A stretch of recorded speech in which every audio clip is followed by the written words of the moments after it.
Hey everyone, I'm Brett from Big Star Lights, and in this video I'm going to be talking about some of the issues you might come across when installing roofline lights and the steps you should take to find the issue. Let's get started.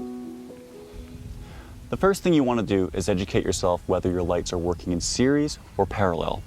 In our case, our G30 lights work in parallel, which means that if one of these bulbs was removed or not working, that means the rest of the line will still light up. Each bulb has its own direct path to the power source.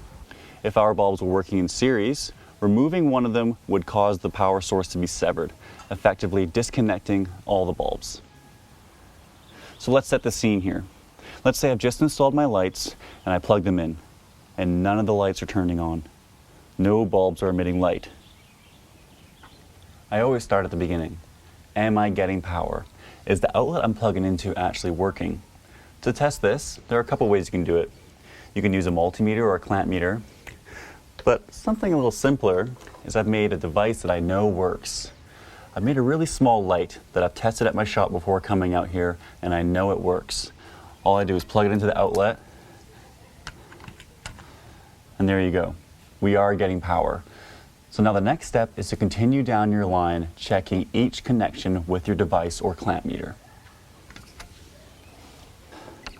So now I'm at where my lights begin, and I know that something's wrong with this connection right here. So I'm going to disconnect it and test it with my bulb that I know works.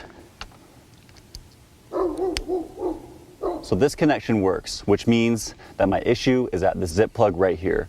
It probably wasn't installed correctly. Let's have a look.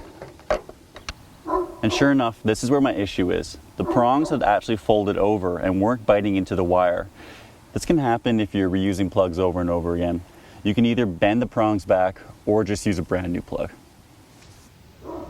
It's rare that one of these bulbs has burnt out. Usually it's just as simple as screwing in your bulb a bit tighter or cleaning off the porcelain base because maybe there's some corrosion there. If that doesn't work, then it could be an issue with the socket base itself.